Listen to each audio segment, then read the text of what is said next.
Alright, lesson 1.3 is negative exponents. So last time we did positive exponents, talked about the notation required. This time we're looking at the rest of the numbers, going to negative exponents.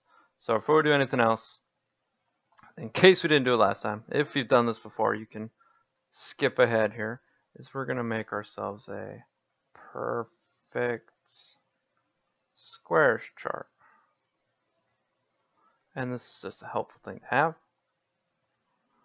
And you can find this online. You don't actually have to make it yourself, but it's good practice.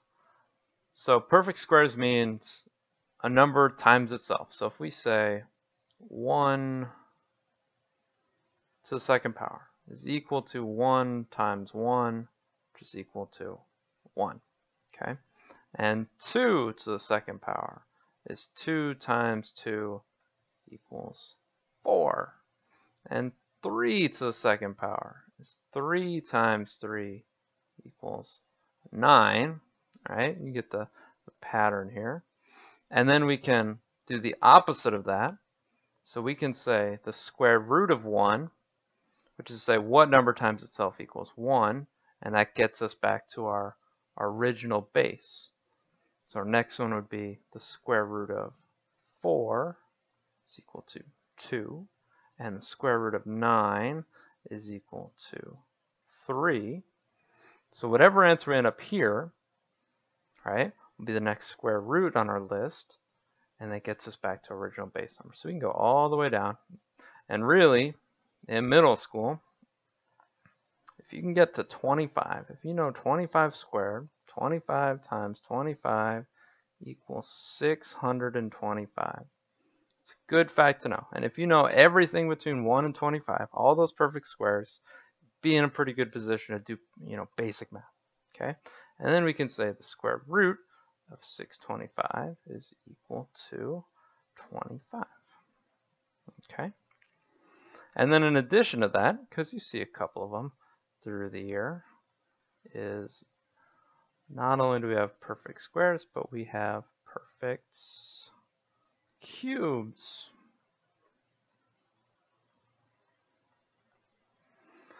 And that's the same idea, only instead of the second power, cubes are three-dimensional, so that's 1 to the third power, which is 1 times 1 times 1, which is still 1.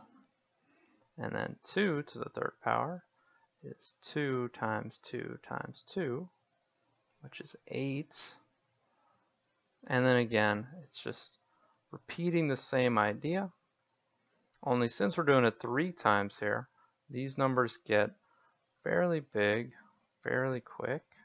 So 4 to the third power, 4 times 4 times 4 is 64.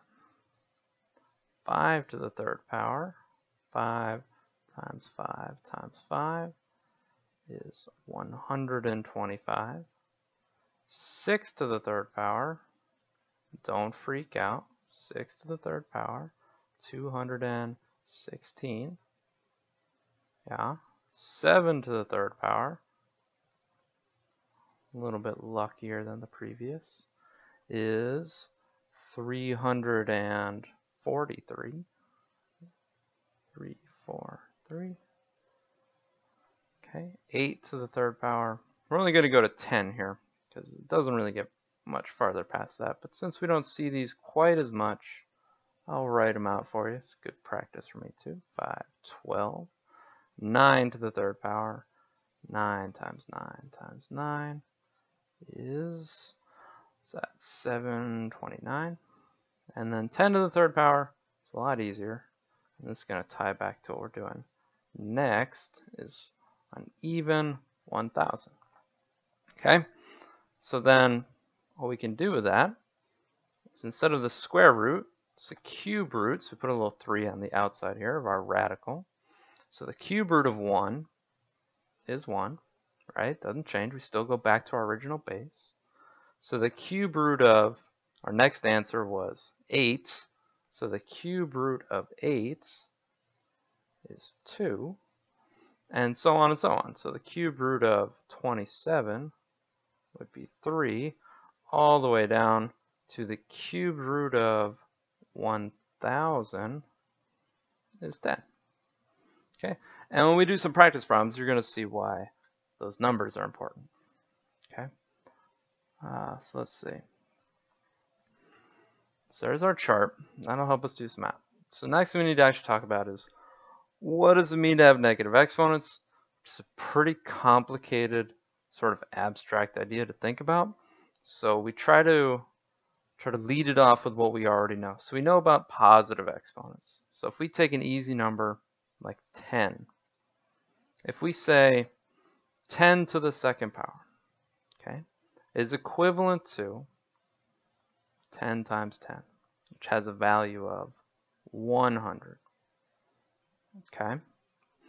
If we went bigger, if we said 10 to the third power is 10 times 10 times 10, gives us an answer of 1,000. And we could keep going. We could say 10 to the fourth power. That's 4 tens. So 10 times 10 times 10 times 10, and that is 10,000. Okay, and this will keep going. But hopefully you see that there's a pattern emerging here. Every time we add 1 to our exponent, as we're multiplying by 10, it's moving our decimal place one place over. So we're in the hundreds, now we're in the thousands, now we're in the 10,000s. So we know it'll keep getting bigger if we keep adding, right, to our exponent. But what if we take away from it? What if we go the opposite direction? So 10 to the first power, that's just 110, okay, and that's just equal to 10, okay, and those are the easy ones. This is where it starts getting a little weird. So if we keep decreasing, so if we say 10 to the 0 power, okay, well, in this case, there's no 10s being multiplied here, but what happened? If we keep moving the decimal place over, we're going to end up with an answer of just 1. So 10 to the 0 power, or in reality, any number to the 0 power is just 1. Okay? It's a little obscure. Any number to 0 power is 1. And then we're going to go even weirder. We're going to keep taking away. So how about 10 to the negative first power? I'm just taking one more away.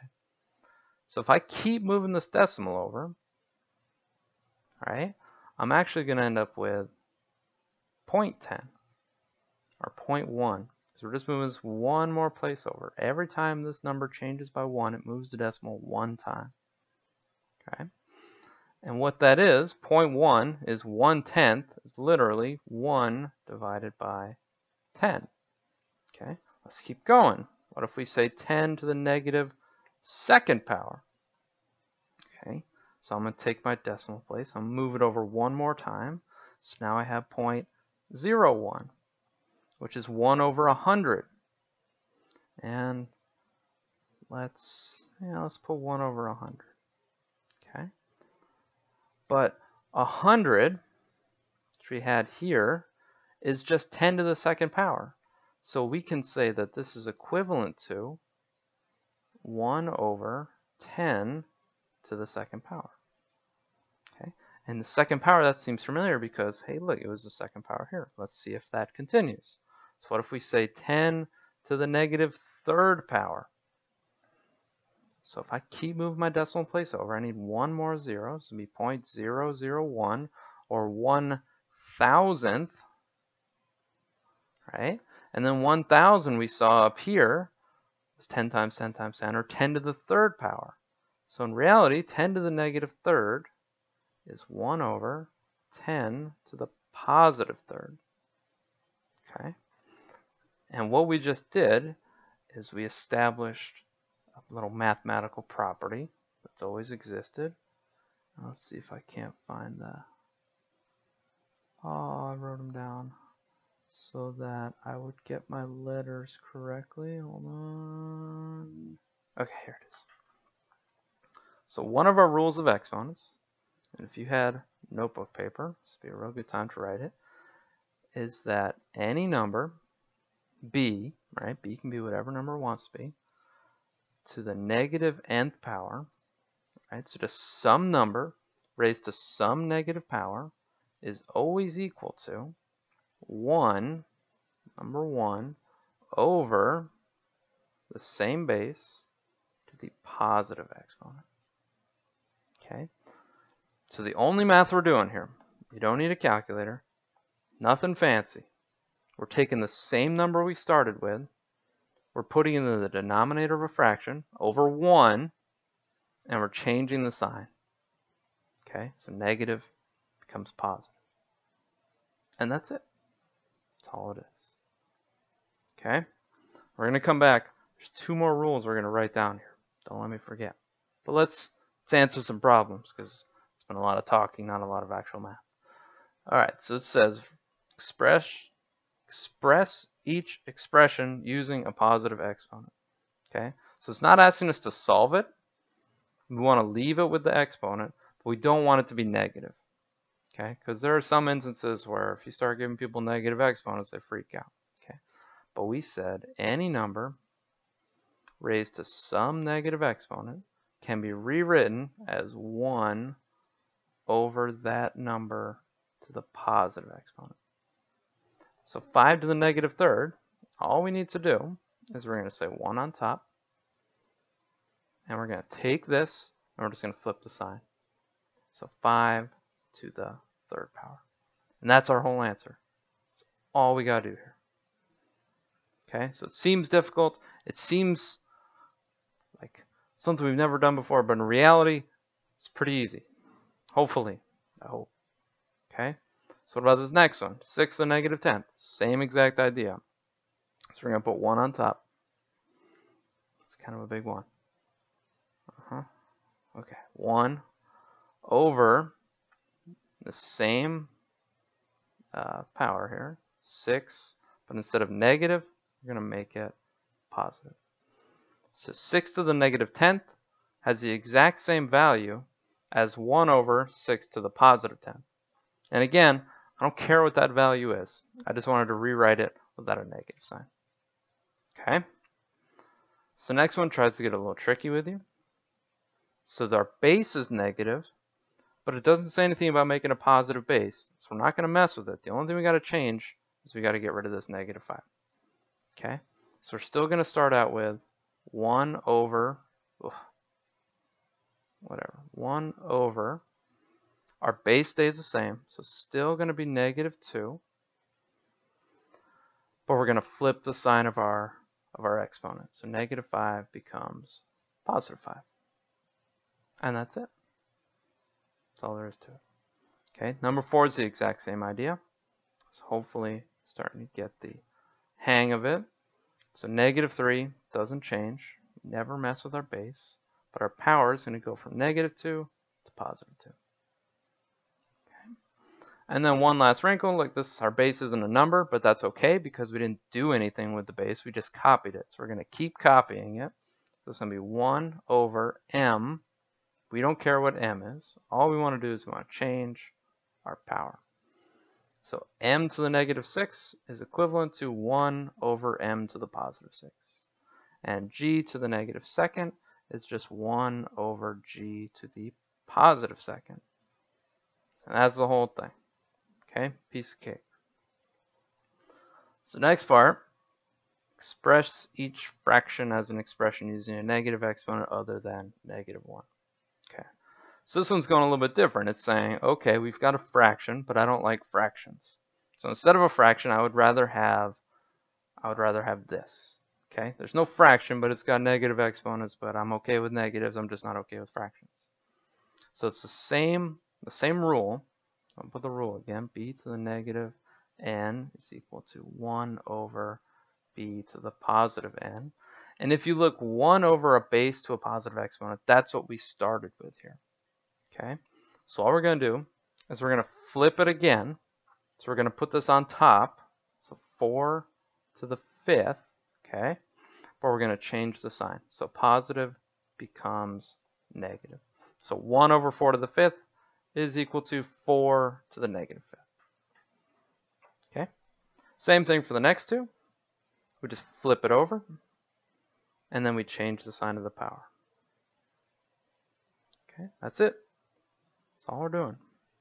So even if it's a negative, that's okay. Base doesn't change. Negative 3 to the negative third. Okay, let's see, this would be negative 6 to the negative 5th.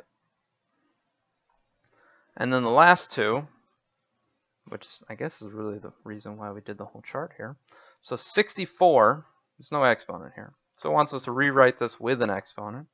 So we go to our chart, and there's actually two instances where 64 is a thing. Like over here, 8 squared is equal to 8 times 8, which is 64. And the square root of 64, rather, is 8. So we can, yeah, let's do that. Why not? So 1 over 64 is equivalent to 1 over 8 to the second power. But then I don't want a fraction, I just want a negative exponent, so I'm going to rewrite it one more time as 8 to the negative second power. So just an extra step here to give it an exponent, because it wants a negative exponent, so we need some exponent to do that. Same thing for number 15. So what number times itself is 49? And again, we skipped that in our chart. We can fill it back in. That is 7 squared, which hopefully you know. It's a good fact to have. Square root of 49 is 7. Whoops. Where'd I go? Okay. So 1 over 49 is equivalent to 1 over 7 to the second power is equivalent to 7 to the negative second power. Right? That's the easy part. The last couple deals with exponent rules, which, as I think about it, I'm not sure if you actually need. So it's very possible you can just stop watching at this point. But this is good mathematical facts here. So what we're looking at is we have two numbers with the same base, either being multiplied or divided. So we said there's two more rules. Here are these last two rules. So we can say, I think it was A for this one. Did they? Yeah, okay. So if you have some base raised to some power times the same base raised to some power, that is equivalent to or equal to that base. Okay, so base never changes, and it's going to be m plus n. Okay, so all we're doing, the only math that's happening is we're taking the two powers and adding them together. Okay, base doesn't change, take the two powers, add them up. So if we go back to our problem, 3 to the negative second times 3 to the 7. So it's the same base, so all we really need to do, the only math we need is what is negative 2 plus 7. Which hopefully you remember from last year. Different signs, so we subtract. Alright, so 7 minus 2 is 5. Keep the sign of the higher number. So this is actually going to be 3 to the 5th power. Okay, and that's it. So we take our two powers, combine them together, that's our new power. Okay, again, doesn't tell us to solve it, just wants us to simplify. Same thing for the next one, same base. So we're going to say what is negative 3 plus 5. It's the same situation as before. Different signs we subtract. 5 minus 3 is 2. Keep the higher number. So this is going to be 5 to the second power. Okay.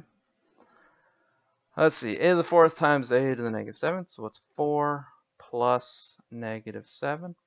So this time, still different signs. We subtract. 7 minus 4 is 3. But the negative is greater, or the higher number. So this is going to be a to the negative 3rd. But it doesn't want a negative exponent, so we're going to rewrite it. Right? Remember we said we can take it and flip it over. So it's going to be 1 over a to the positive 3rd power. Okay? And then our last one, they try to get fancy. Like they put the times sign here, but there would also be times signs in between these two as well. So we're just going to treat them as like two separate problems. So I'm going to look at my a's and then my b's. So my a's, I have -2 plus -5. So same sign, we just add and keep that sign. So 2 and 5 make 7. So that's a to the -7th power. Okay. And then our b's, a little bit easier. We have 3, and there's no power here. So we say it's just 1. So 3 plus 1 is 4. So that gives us b to the 4th power. Okay. And then since we have a negative here, we're going to flip it. We're going to put that in the denominator. Okay, let's go back to a regular marker. So we have in our denominator a to the 7th power, flip the sign. B to the 4th was good the way it was, so we're going to leave it on the top of our fraction. And we could put times 1 here, since we've always put 1 on the top. But since there's something else, right? Because here we just had this 1 because there has to be something here. But since there's already b to the 4th, this 1 becomes unnecessary. But you can leave it there if you got used to it in the last 20 minutes. Okay? All right. Our last two are division. So hopefully you could come up with a rule for this. So if m times n, you added, what happens? Oops, it's the wrong color. What if we have a to the m divided by a to the n? Well, now instead of adding the two, you guessed it, it's just m minus n. Okay? So then this is only tricky because there's a lot of negatives here. But what this works out to is, what is -2 minus -6? And then I remember that a negative and a negative becomes positive. And -2 plus 6 is 4. So this just ends up being 7 to the 4th power. And this is as complicated as it's going to get for a while. Even in algebra, you don't get much further than this problem here. How about the last one? This one's a little bit easier. -4 minus 5, right? So negative and a negative, we just combine them.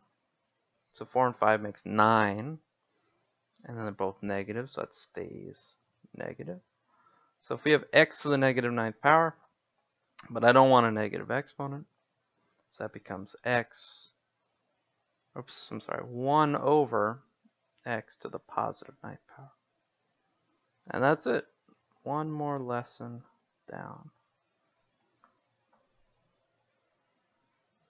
Okay, piece of cake. All right, good night.